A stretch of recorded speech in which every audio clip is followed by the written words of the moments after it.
Assalamualaikum warahmatullahi wabarakatuh. Ketemu kembali dengan channel Sugianto Harman, hiburan, edukasi, informasi, dan inspirasi. Kali ini kita akan membahas fenomena penghujung tahun 2020, yaitu boomingnya bunga janda bolong. Hal itu mengingatkan kita 13 tahun yang lalu, tepatnya tahun 2007, saat itu booming anthurium. Ada Jemani, dan salah satunya juga adalah gelombang cinta.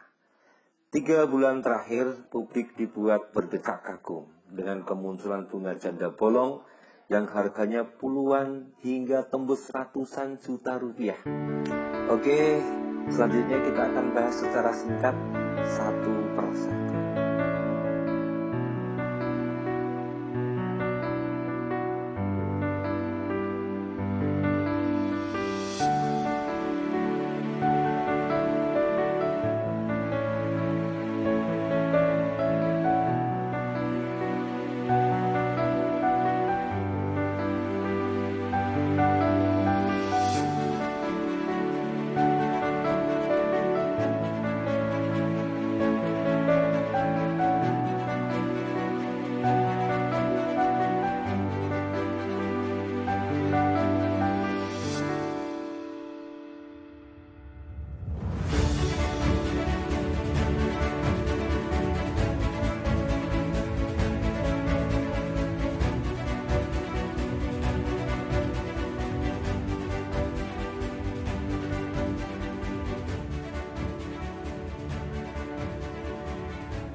Bagi penggemar berat tanaman hias atau kolektor, barangkali jumlah uang yang dikeluarkan itu berbanding lurus dengan kepuasan hatinya. Tapi bagi pelaku bisnis mesti hati-hati dan waspada. Jangan sampai terjebak kepada permainan mangke bisnis atau bisnis. Oke, mangke bisnis itu bukan bisnis jual beli monyet atau usaha topeng monyet. Jadi ini hanya satu istilah, salah satu dirty bisnis atau bisnis kotor yang tidak boleh dilakukan. Jadi secara singkat diartikan sebagai strategi bisnis yang bertujuan untuk merugikan orang lain dengan cara meningkatkan keuntungan bagi diri sendiri walaupun dengan penipuan. Persis sifat monyet ketika mendapatkan keuntungan seperti makanan, kemudian dia kabur atau lari.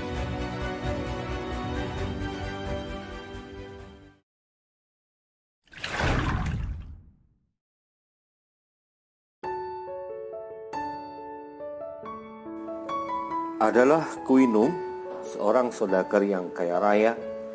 Suatu ketika mendengar bahwa di kampung Cepedak terdapat banyak sekali monyet. Kemudian ia mengajak asistennya menuju kampung tersebut, lalu mengumumkan kepada setiap warga kampung Cepedak yang berhasil menangkap monyet dihargai 50.000 per ekor. Warga sangat antusias dan saja mendengarnya, karena justru mereka selama ini merasa kebingungan bagaimana membuang monyet-monyet yang telah mengganggu tanaman mereka.